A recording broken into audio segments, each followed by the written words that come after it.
Good morning, wherever you're watching Luntha television. Today, Friday, 9th January 2026, and welcome to our today's edition of Press Review, in which we take you through some of the stories that have been written in our newspapers. And as usual, with us here are the Daily Times and the Nation newspapers. In our today's program, you're with me, Charity Shilanga, and my colleague Gift Kalonga.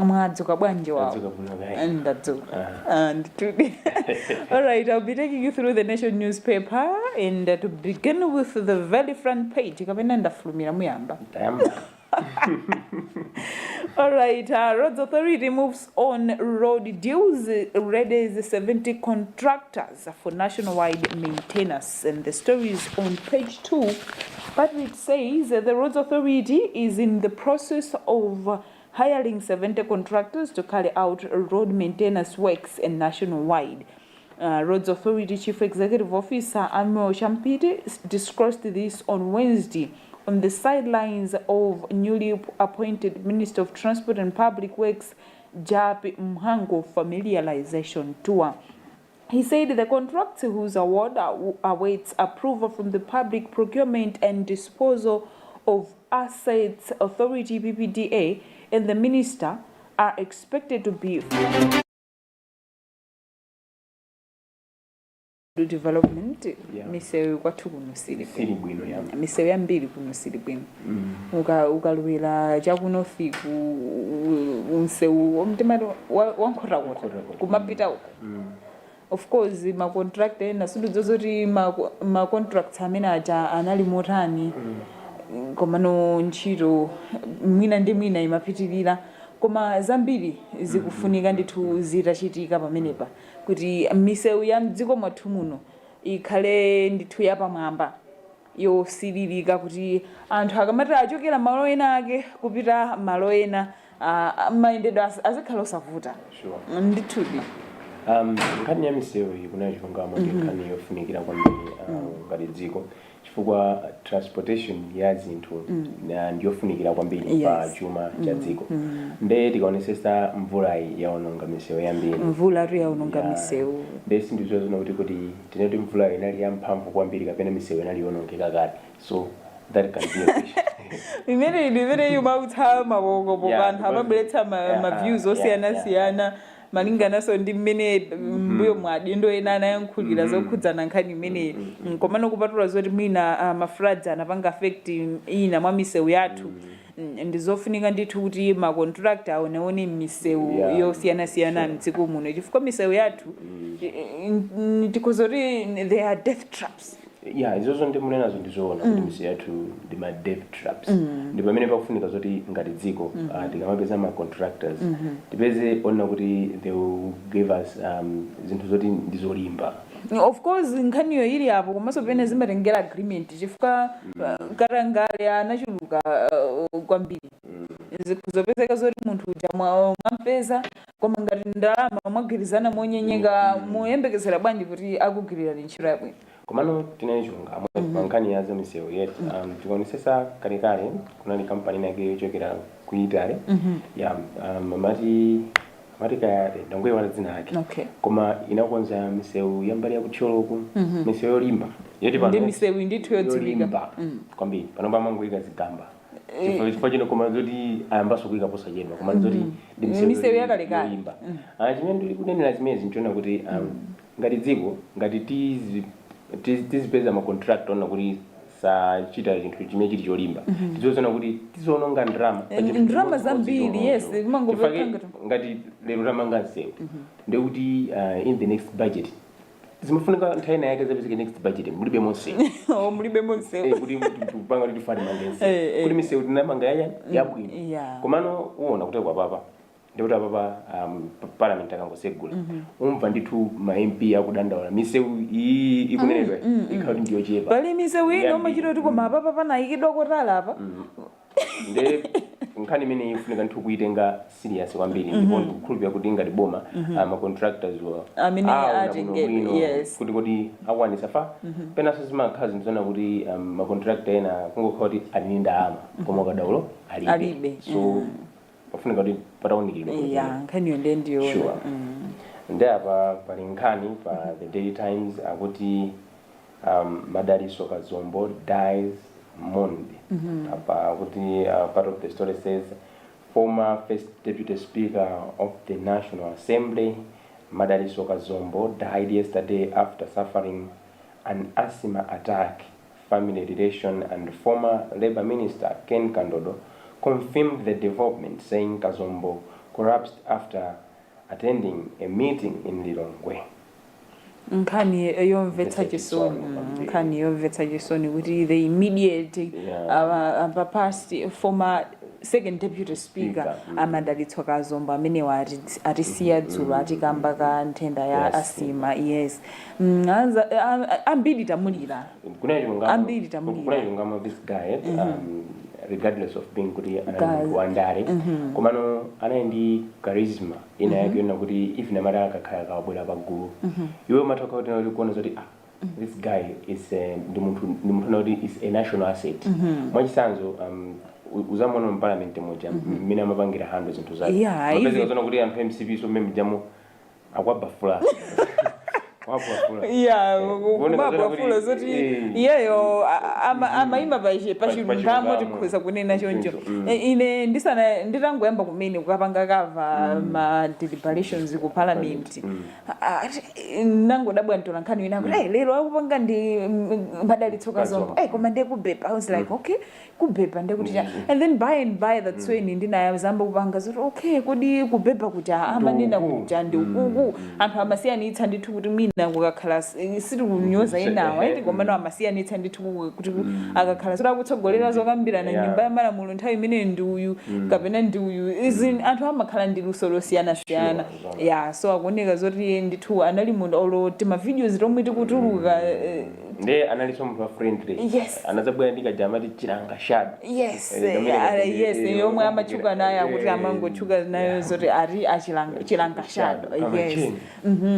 Yena so amulira pankhani ya zaulimi kuti anali ngati mentor wanthu ena pankhani ya zimenezo. Ndi umazoona zoti mwina kuchipani azimaya akuvina yapita ajoina pompo akuvina nawo zija soti kumata koma stepe imene yakumenya ndi munthu abambo akumvina zofanana kwambiri ndi azimayi nde ali tamulira tingona kuti ayesa zikhandi chinthu choti china chake azikumbukira nacho tene tizifuse pano ndikodi ino ndi azalikumbukira ndi chani wina lise pamene akuonera kweneka azifuse kuti ine ndikuti ndamwalira lero athosa kumbukira kodi mfa yanu izakhala chisangalalo kwa ena ende nkhani yakuli khalidwe chabwino ngoma ndi tuti pemphera kuti mzimu wawo yes usemutendene. Still on the front page, Zim donates maize, other relief items to Malawi. But with the story says Zimbabwe has donated 1,000 metric tons of grain and other relief items to Malawi to support communities affected by devastating floods that have so far killed 36 people and displaced thousands. Information from the Zimbabwean Ministry of Foreign Affairs and International Trade and State-owned publication, The Herald, indicates that Vice President Kembo Mohandi handed over the donation on Wednesday to Malawi's High Commissioner to Zimbabwe, General Peter Namatanga, retired. I think nkhani so yabwino kuti mayiko anzathu akubwera kuti ganizira kuthandiza sali bwino fa amana kuti nzakwa kati konzu nasoma mpanga ko umati konzu tekwa papa ife nzona kuti nafeso tikusungira kuti sikulina nawonso zikazakhala zagwera tizathandiza. Of course sinamveko mwina kapena zinachitikako koma nthawi yabeko kale kuti Malawi kuthandiza ine. I think tinene zoti panopa kuthekera kuthandiza ina kuti libe tilibe fa zitakutheka zonota anzathu atakama mavuto koma ifoka kuti kuthekera tilibe ndio iso it should be a wake up call. We should not just be a receiving nation na peso tizipereka fa apo kuti necho ngamloti anthu aku Zimbabwe kuona zoti dziko lathuli ndi kuthekera ndikukwanisa kuthandiza anthu ena ndifeso ngakhale tikulandira. Let's think of ways imene njira zimene zingatipangise kuti nafeso sikulina tizatenge chimanga kuno kupereka kuziko lina sure nkhaniyo ndiona nangathawi zonse kumangokhala ndi ma deficit. Okay, aba pali nkhani ina akuti time race. FISIB redemption rate at 53%. Part of the story says at least 500,083,485 farmers out of the targeted 1.1 million farmers, representing 53%, have redeemed inputs under the Farm Input Subsidy Program FISIP as of January 6 this year. The Daily Times has reigned. Yeah. Okay. Kani ndimene kuti akuona be kuti pachitika be ndithu zabwino. Yeah, komabe modzi mwa akaswiri pankhani ezaulimi. Yes. Mvula.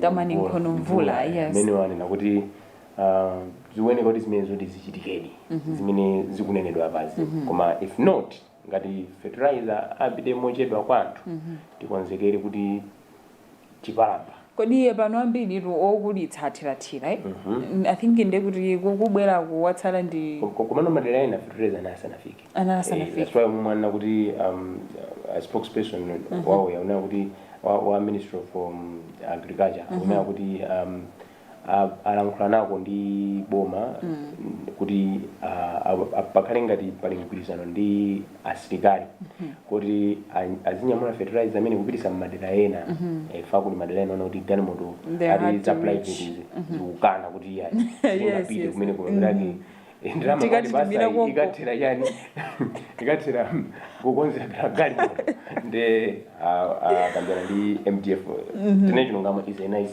initiative. Yeah,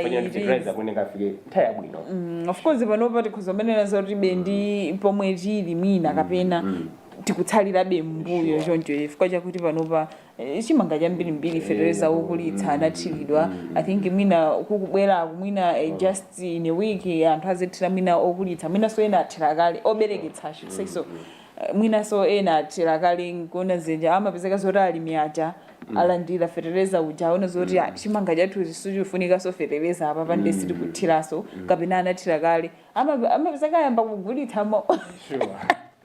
Yeah. Kugulitsa mongobetha yeah so zikufunika ndithu mashawi ndithudi. All right, Minister calls for CDF Trust. Minister of Local Government and Rural Development Ben Piri has called for a ceasefire between members of Parliament, MPs and councillors over the Constituency Development Fund, saying the money belongs to communities, not to politicians. He said CDF implementation can proceed through existing council structures such as area development committees, even without MPs and councillors. Nkani mene yetu yavuta ine pamene ndaona ngati yafika pa mponda chimera Shadrick na Malomba honorable amenenso tinganene kuti ndi Minister of Information and Technology kapena kuti mneneri wa boma panali pa radio ina mamvesera itanena kuti ndi amafusa kuti kodi mukulankhula iniyo mukulankhula ngati ndani ali ndikulankhula ngati chief spokesperson wa boma sindikulankhula ngati MP ndikunena pano kuti bill yathera m'mazira imene iso sikupitiriraso. Okay. Akutanthauza kuti chani? Akutanthauza kuti ngati boma ndoti apangaka kanthu kuti chifukwa chinthu chinabwera ngati private members bill. Yes. They would maybe they have their own ways. That thing kunachungamo if it will not be handled very well, it will be tinganoti zisokoneza vision ya msogoleri wawo. Yeah. Chifukwa kuti kunachungamo angati dziko kubwera ndi initiative ya 5 billion every constituency ndi chinthu chona kuti chitha kusintha dziko lathu lino ngati takha kuti chinthu chani tachigwisa kuno ntchito uone amana kuti pakakhala zona kuti pali chinthu chabwino anthu amakukana nkoke umene kunenedwa apo umene minister anena zoti ndalama yonse yamakhansala kapena ma MPs ndiye chitukuko cha anthu I remember ndinazapita nawo ku parliament siku nani Ben Piri amoneka kuti minister anduna Ben Piri amoneka munthu opsya mtima anamalombaso anazapsya mtima kuona kuti chinthu chija chikupangidwa support even ndi anthu ambali yawo pamene pachene vanati chani panali ngati vuto bola kana khonza kuti chinthu chakuchifuna ndi anthu otsutsa okha koma pali conflict of interest koma ndizimene zija kuti palibe ndi phungu mmodzi yemwe amene anakana yes aliyesa anavomera nde tinganene kuti ndi nkhani yovuta koma unachungamo this bill ineyo mene maganizo anga I'm entitled to my opinion. Yes. Ineyo ndi maganizo na kuti chinthu ichichi pamene chapita kwa nduna ziwirizi zimeneka pakhale consultation ya mbali zonse komanso akanena kuti we have dealt with this thing ikhale kuti chatha sitingapite so parliament kuja tizikakambirana so zimenezi because there are a lot of things koma imene isipitaso because amene anabweresa parliament honorable Chamblanyina jele ana imene itu we are thinking of retabling it. Paja kudabwera so ina yakuti maga ithetsedwe. You know, and Kani is a developing story. Yes. If happen to come pano, we know Ganizo Zina. We don't have a press briefing. And the press briefing. Kundo. Kani yake Yes, yeah. Tizoona kuti zitabwana. Yeah. Ababalinkanina yobasa sojibi akunea kuti Trump decision to hate Malawi. Part of the story says some interventions on women empowerment, climate change, sexual and reproductive health are likely to be affected following the announcement of the withdrawal of United States funding to organizations that support the provision of these services. Paja dziko la America lapanga pull treaty ya climate change. And dziko la Malawi inalinga one of the beneficiaries ya treaty manager. Okay. Chioneka kuti tubwana ngati anthu zikhawo zidalira sona akizati zona kuti oivini mankhwala. I think it's a wake up call to us. Of course it is. Tifanye chimene maona chona kuti ndizotheka dziko la Malawi khalo zidalira. Ndizotheka. Usaone ndalama zimene matolera. What when is a royal dziko momuno? Ndalama zimatolera. Ndetira kuti panga intensify kandi malamulo enake abwino kuti ndalama zizitolera faso nimaona ngati anthu ambiri amathawa msongo. Yeah. Manga amapiki. Anthu otchuka kale. Andra. Akamathawa msongo pamene pajapa amakhala kuti akulepheresa wina wake kuti apeze chithandizo cha mankhwala akuchipatala. So pena pakita kaso ndi munthu fa anthu ngati awawa ngati President Trump amakhala akuzozona kuti ineyo the moment ndikutuluka mu anthu ande kuti andigwadira kuti kwa kuti afuna kuti fail tioneze kuti we are vulnerable to them. It's a wake up call to us. Chifasi yamanga kuti kumangolira decision yawo kuti decision yakuti and achoka kuma 66 organizations. Zona. You see? Zioneka kuti USA ndiyayikulu fa muli maiko ambiri tu mmene. Komano yangutuluka USA kumakona kuti Malawi will be hated. So it's something. Yeah. All right. You can take us through that one. Okay, this one can the government to reform central hospitals. Part of the story says the Ministry of Health has outlined a reform agenda aimed at strengthening tertiary health care delivery, improving quality of care, and enhancing accountability across Malawi's central hospitals. Speaking during a 2-day meeting between the Ministry of Health and the management teams from all 5 central hospitals, Minister of Health Madaliso Baloi said the engagement was intended to drive practical reforms that would deliver lasting improvements in the health sector. Ma central hospitals athu afunika ndithu kusintha machitidwe ake azinthu. Yeah, mezo zondizoona. But nthena kuti unazatulukira nkhani naye akamana kuti anthu azilipira. I don't know where is it now.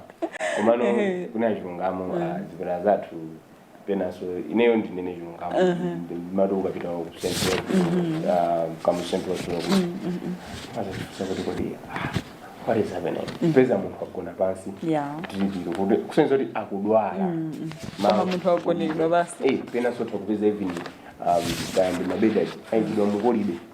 So I think as a country tumeneka kuti pena pake chifa if we cannot be using my resources or tinkagwisa ntchito tili anthu ochepa fatu uchuluka natu malaimo nachungamo nthawi nake tinati 20 million ndoti pano panthu kuthamangira kutali nde we cannot use the same resources zimene tinkayuza tili anthu ochepa ma resources akuyenera kumaonjezera. Sure. All right, moving on to the business segment. Tobacco demand drops 25%. The licensed volumes at 242.5 million kilograms.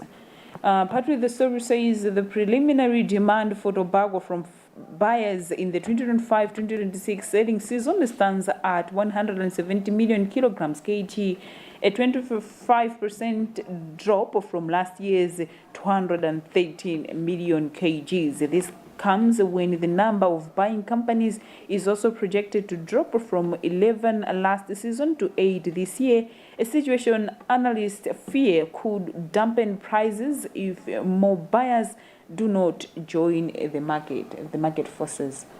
Many also lingani yosakhala bwino chifukwa chonena kuti green god The green god. akuoneka kuti business yake kuyenda ukuonetsese nkhani yaikulu nati anthu with the healthy restrictions anthu osuta akuchepa zona ankhaniyo ndiona anthu osuta akuchepa komanso maiko ena anayika ma restrictions ona kuti atanamva zoti foja timalimisa ana so yes, we abuse children so anayikaso ma restrictions ona kuti iziziso kuno ndi anthu ogula buying akuchepa so with that makazona kuti supply ili very high demand ili low mapito ake foja ujazingokulira motsika green gold I don't know koma ndekuti so itipweteka sinangafe wanthawi zambiri timapezera kumene kunkhani ya forex and stuff timapezera kumbali ngati mene ndekuti ngati Malawi mayo uja apitirira ndithuti. We need to rethink. I think you can take us through one last one in sports. Okay. Yes. Okay. Kumkhani za sports kukuli trophy payback. Norma's hint at extending Bob and entertainment as deals. Part of the story says newly crowned TNM Super League champions Mighty Wanderers have hinted at extending the contracts of their coach Bob Mpinganjira and his assistant McDonald Ntetemera. Nkani imene yapandona kuti paja timu ya Mighty Wanderers imene yatenga chikho cha TNM Super League. Yes. They pali ganizona kuti mwina Bob Mpinganjira amene ali ngati head coach komanso osatira wake Nginde Mtetemera kuti aonjezere contract yawo kutengera kuti mwatimangira zabwino. Timu yakhala zoti sikuchita bwino mmathamangira kwathamangitsa anthu ngati amene munga ngati anyasa big police athamangitsa pepani msadi pepani.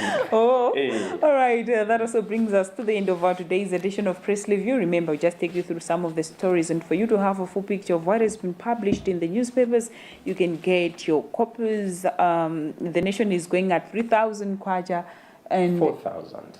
But it's 3,000 kwacha. The Daily Times is at 4,000. Yes. Yeah. In our today's program, you are with me, Charity Chilanga, and my colleague Gift Kalonga. Continue watching Luntha television for the rest of our programs. Good morning.